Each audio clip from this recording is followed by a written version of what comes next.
വിഷ്ണു ഒന്നും ഓഫീസിൽ പോകത്തില്ലായിരുന്നു. പക്ഷെ 2-3 ദിവസം അടുപ്പിച്ച് പോകാണ്ടിരുന്നില്ലേ, എൻ്റെ കൂടെ പോയായിരുന്ന മുട്ട സീനാവും. ഇന്നലെ രാത്രി ഒരുപോലെ ഉറങ്ങിയിട്ടില്ല. രാത്രി മൊത്തം അച്ഛൻ്റെ കാര്യം പറഞ്ഞുകൊണ്ടിരിക്കുമായിരുന്നു. എന്നിട്ട് ആരണ്ടൊക്കെ വിളിക്കുന്നുണ്ട്. 3 മണിക്ക് മുന്നേ വരാമെന്ന് പറഞ്ഞിട്ടാണ് പോയത്. ഞങ്ങളും അച്ഛൻ കോണ്ടാക്ട് ചെയ്യാൻ ചാൻസ് ഉള്ള എല്ലാവരും കോണ്ടാക്ട് ഒക്കെ ചെയ്ത് നോക്കി. പക്ഷെ അച്ഛൻ ആരെയും കോണ്ടാക്ട് ചെയ്തില്ലെന്ന് പറയണ. എനിക്കാണെങ്കിൽ ടെൻഷനുമായിട്ടും വയ്യാന്നേ. സാധാരണ അച്ഛൻ ഇതേപോലെ വഴക്കൊക്കെ ഇട്ട് പോവാറുള്ളതാ. പക്ഷെ നമുക്ക് കോണ്ടാക്ട് ചെയ്യാൻ പറ്റുന്ന രീതിയിലേക്ക് അച്ഛൻ നിൽക്കാറുള്ളൂ. വിഷ്ണു തന്നെ പറഞ്ഞു അച്ഛൻ ഈ ചുറ്റുവട്ടത്തൊക്കെ ഉണ്ടാവുമെന്ന്. ആഹാ, രണ്ടുപേരും കൂടെ കാര്യമൊക്കെ പറഞ്ഞോണ്ട് നിൽക്കുകയാണല്ലേ. ഒരു കാര്യം ചെയ്യാൻ ഞാൻ നാത്തൂനും കൂടെ സ്വസ്ഥമായിട്ട് അകത്ത് കയറിയുന്ന കഥ പറ. 2 ദിവസം കഴിഞ്ഞിട്ട് അത് തരും, ഞങ്ങൾ പറഞ്ഞോളാം. ആവാല്ലോ, 2 ദിവസം കഴിയുന്നതിന് ഇന്ന് തന്നെ ആവാല്ലോ. ഇവിടെ അച്ഛൻ എങ്ങോട്ട് പോയെന്ന് അറിഞ്ഞൂടാ. ബാക്കിയുള്ളവന്മാർ ടെൻഷൻ അടിച്ച് പഠിക്കാൻ പോലും പറ്റുന്നില്ല. അപ്പോഴാണ് രണ്ടും കൂടെ കൊച്ചുവർത്താനം പറഞ്ഞോണ്ടിരിക്കണം അല്ലേ. നീ കണ്ടാടാ ഞങ്ങൾ ഇവിടെ കൊച്ചുവർത്താനം പറയണത്?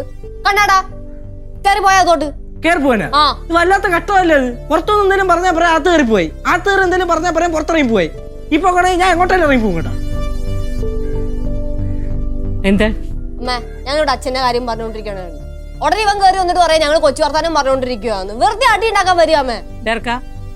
മര്യാദക്ക് നിന്നോണം കേട്ടില്ല. ഇവിടെ നിന്ന് ഇറങ്ങിപ്പോയ മനുഷ്യൻ എവിടെയാണെന്ന് പോലും അറിയില്ല. അപ്പോഴാണ് നിന്റെ ഒരു നീലമ്മ, എന്താ ഞങ്ങൾ കാരണമല്ലേ ഇപ്പൊ ഈ പ്രശ്നമൊക്കെ ഉണ്ടായത്. ഞാൻ വിഷ്ണുവിനെ വിളിച്ച് സംസാരിച്ചോളാം. എന്നിട്ട് ഞങ്ങൾ ഇന്ന് തന്നെ ഇവിടുന്ന് പൊക്കോളാം. എല്ലാരും ഇവിടെ ഇറങ്ങിപ്പോ. അപ്പൊ എനിക്ക് കുറച്ച് സമാധാനം കിട്ടുമല്ലോ. അമ്മ, അച്ഛനിങ്ങനെ പോയതേ നമ്മൾ ആരോടും പറയാതിരുന്ന എങ്ങനെയാ അമ്മ? ഒരു കാര്യം ചെയ്യാം. മകൻ ഒരു പെണ്ണിനെ വിളിച്ച് ഇങ്ങോട്ട് കയറി വന്നതും അത് കണ്ട് വഴക്കട അച്ഛൻ ഇവിടെ നിന്ന് ഇറങ്ങിപ്പോയതും ഒക്കെ ഞാൻ നാട്ടുകാരെ വിളിച്ച് മൊത്തം അറിയിക്കാം. അപ്പൊ സമാധാനമാവോ? അല്ലെ ഒരു കാര്യം ചെയ്യും, നിങ്ങൾ എല്ലാവരും പോയി അച്ഛനെ മകനെ ആരെയും ഒക്കെ വിളിച്ചോണ്ട് വാങ്ങിട്ട് അല്ലെ അവരോട് ഇങ്ങോട്ട് കയറി വരാൻ പറ. എന്ത് ചെയ്താലും കുഴപ്പമില്ല. പക്ഷെ എന്നെ എടുത്ത് അതിനകത്തേക്ക് വലിച്ചിഴക്കാൻ നിൽക്കരുത്. ഇതെനിക്ക് പറയാനുള്ളത്. വേണമെങ്കിൽ ഒരു കാര്യം ചെയ്യാം, ഞാൻ ഇറങ്ങിപ്പോട്ടാടാ. ഇറങ്ങിപ്പോയാൽ നിനക്ക് വാശി വരൊക്കെ തീരുവോ? വഴക്ക് തീരുവാടാ.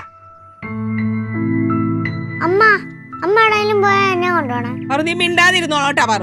അമ്മയും കൂടി ഈ അവസരത്തിൽ ഇങ്ങനെ പറയുന്നത് എങ്ങനെ അമ്മ? രാവിലെ ആണെങ്കിൽ വേറൊരാളുണ്ട് കെട്ടി ഒരുങ്ങി പോയി ഓഫീസിലോട്ട്. അച്ഛൻ എവിടെ പോയാലെന്ത്, അമ്മ എവിടെ പോയാലെന്ത്. ഇവിടെ ആരോടൊരു അറ്റാച്ച്മെന്റും ഇല്ല, ഒരു കടപ്പാടും ഇല്ല. എങ്ങനെ കടപ്പാട് വരും? ചിലതൊക്കെ വന്ന് കയറി ഫുൾ ബ്രെയിൻ വാഷിംഗ് അല്ലേ. ആരെ ബ്രെയിൻ വാഷ് ചെയ്തെന്ന്? നീ എന്താ പറഞ്ഞാലും അവസരം എന്റെ തല കൊണ്ടിടുമല്ലോ.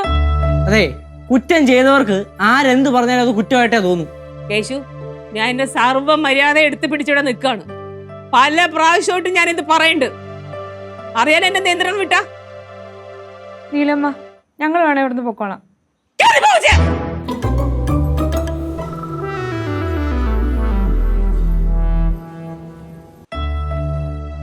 ചേച്ചി, അമ്മ നല്ല ടെൻഷനായിട്ടാ. ബാക്കിയുള്ളവർക്ക് അവിടെ ആർക്കും ടെൻഷൻ ഒന്നും ഇല്ലല്ലോ. ഇല്ല സുഷ്മ, ഞാൻ എല്ലായിടും അന്വേഷിച്ചെന്നേ, എവിടെയും ചെന്നിട്ടില്ല. സുഷ്മ, ഞാൻ ഇപ്പൊ വിളിക്കാം കേട്ടാ. നിങ്ങളെന്താ ആരോടും വിടാതെ ഇവിടെ വന്നിരിക്കണേ? എന്റെ മോൾ ഇവിടെ ഉള്ളിടത്തോളം കാലം ഞാൻ ഇവിടെ വരും, ഇഷ്ടമുള്ളവിടെ കയറി ഇരിക്കും. അവൾ എന്റെ വീട്ടിലേക്ക് വിട്, പിന്നെ ഞാൻ വരൂല. കുറച്ചുകൂടെ മര്യാദ കാണിക്കണം കേട്ടാ. ഞങ്ങൾ അങ്കിളുടെ വീട്ടിൽ ഇതേപോലെ ചോദിക്കാതെ പറയാതെ വന്നിരിക്കട്ടെ. ഇഷ്ടപ്പെടുവോ? ഇല്ലല്ലോ. അയ്യോ സോറി, അങ്കിളിന്ന് വിളിക്കാൻ പാടില്ലല്ലോ അല്ലെ. എന്റെ വീട്ടിലേക്ക് അങ്ങനെ വല്ലവർക്കും കയറി ഇരിക്കാൻ പറ്റില്ല. അവിടെ CCTV ഉണ്ട്, പിന്നെ സെക്യൂരിറ്റി ഉണ്ട്. അതുകൊണ്ട് ആർക്കും വരാൻ പറ്റത്തില്ല. മിക്കവാറും ഇവിടെ ഒരു സെക്യൂരിറ്റീനെ വെക്കണ്ട വരും. ചേച്ചി ചേച്ചി മോളെ മോളെ അങ്കിളെ, ഇപ്പൊ അങ്കിളിന്റെ മോള് അങ്കിളിന്റെ കൂടെ ഇറങ്ങി വന്നില്ലെങ്കിൽ പിന്നെ അങ്കിള് മോളെ തിരക്കി ഈ വീടിന്റെ അകത്ത് കയറേണ്ട കാര്യമില്ല. മോളെ, പപ്പ വന്നു. പപ്പ എന്താ പപ്പയുടെ പ്രശ്നം? ഞാൻ വിഷ്ണുവായിട്ട് ജീവിക്കാൻ തീരുമാനിച്ചിട്ട് ഇറങ്ങി വന്നത്. അതിന് നിങ്ങൾക്ക് ഞങ്ങളോട് സഹകരിക്കാൻ പറ്റുമെങ്കിൽ ഞങ്ങളും തിരിച്ച് നിങ്ങളോട് സഹകരിക്കും. അല്ലാതെ എന്നെ മാത്രമായിട്ട് ഇവിടുന്ന് ഒറ്റയ്ക്ക് കൊണ്ടുപോകാൻ പറ്റുമെന്ന് വിചാരിക്കണ്ട. അങ്കിൾ ഇത് കേൾക്കാനാണോ ഇവിടെ വരെ വണ്ടി ഓടിച്ച് വന്നത്? സത്യം പറഞ്ഞാൽ കേട്ടിട്ട് ഞങ്ങൾക്ക് ഒരു സങ്കടമൊക്കെ വരുന്നുണ്ട്. എനിക്കറിയാം പപ്പ, മമ്മി അവിടെ പപ്പയ്ക്ക് ഇരിക്കപ്പുറത്ത് തരുന്നുണ്ടാവില്ല. മമ്മിയോട് പറഞ്ഞേര്, ഞാനിവിടെ അവിടത്തെക്കാളും സേഫാണ്. ഇതാണ് നിന്റെ ഫൈനൽ ഡിസിഷൻ എങ്കിൽ എനിക്കൊന്നും പറയാനില്ല. അറിയാലോ, നിന്റെ അമ്മ ആരുടെ മുമ്പിലും തോക്കില്ല.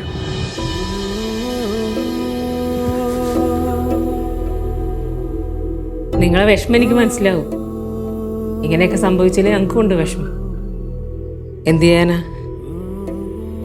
ഇപ്പോ നിങ്ങളത്ര പണവും സമ്പാദ്യമൊന്നും നമുക്കില്ലെങ്കിലും ഞങ്ങളെ മോനെക്കുറിച്ച് ഞങ്ങൾക്കും ഉണ്ടായിരുന്നു ഒരുപാട് സ്വപ്നങ്ങൾ.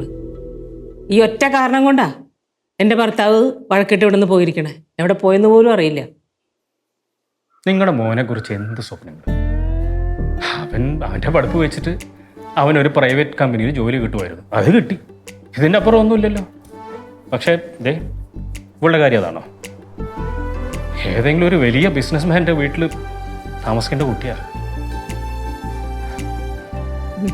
ഇങ്ങനെ സംസാരിക്കുന്ന നിങ്ങളോട് ഞാൻ എന്ത് സംസാരിക്കാനാ? നിങ്ങളെ സ്റ്റാൻഡേർഡ് അനുസരിച്ച് ഞാൻ നിങ്ങളോട് സംസാരിച്ചാൽ ഒട്ടും ശരിയാവില്ല. അതാണ്. ആ ഇപ്പൊ മനസ്സിലായല്ലോ നമ്മൾ തമ്മിലുള്ള അന്തരം. പപ്പ പ്ലീസ് പപ്പ, പപ്പ ഇങ്ങനെ ഇവിടെ വരുന്നതിന് എനിക്ക് നല്ല വിഷമമുണ്ട്. ഒന്ന് പോ പപ്പ. നിനക്കറിയാലോ നിന്റെ മമ്മിയുടെ ദേഷ്യം, സങ്കടം, അതെനിക്ക് പൊറുക്കാൻ പറ്റില്ല. മമ്മിയുടെ സങ്കടമല്ലേ? മമ്മിയുടെ സങ്കടമൊക്കെ എനിക്കറിയാം. അതെ, ഡീല് നമ്മൾ തമ്മിലാ. മോൾ അറിയണ്ട. എൻ്റെ മോളെ വിട്ടുകിട്ടാൻ എത്ര ലക്ഷമാണ്? അത്യാവശ്യം നല്ല തറവാട്ടി പറഞ്ഞവളാ ഞാൻ. കൂടുതൽ അങ്ങോട്ട് വിലപേശാൻ നിൽക്കല്ലേ. വന്ന കാര്യം സാധിച്ചില്ലല്ലോ. പോവാൻ നോക്ക്. അങ്കിളെ, അങ്കിളിൻ്റെ കയ്യിൽ ഒരുപാട് കാശുണ്ടെങ്കിലേ കൊണ്ടുപോയി അനാഥാലയത്തിന് കൊടു പ്ലീസ്. അതൊക്കെ ആവശ്യത്തിന് കൊടുക്കുന്നുണ്ട്. ഇപ്പോ നിങ്ങൾക്ക് എത്ര വേണം അത് പറ.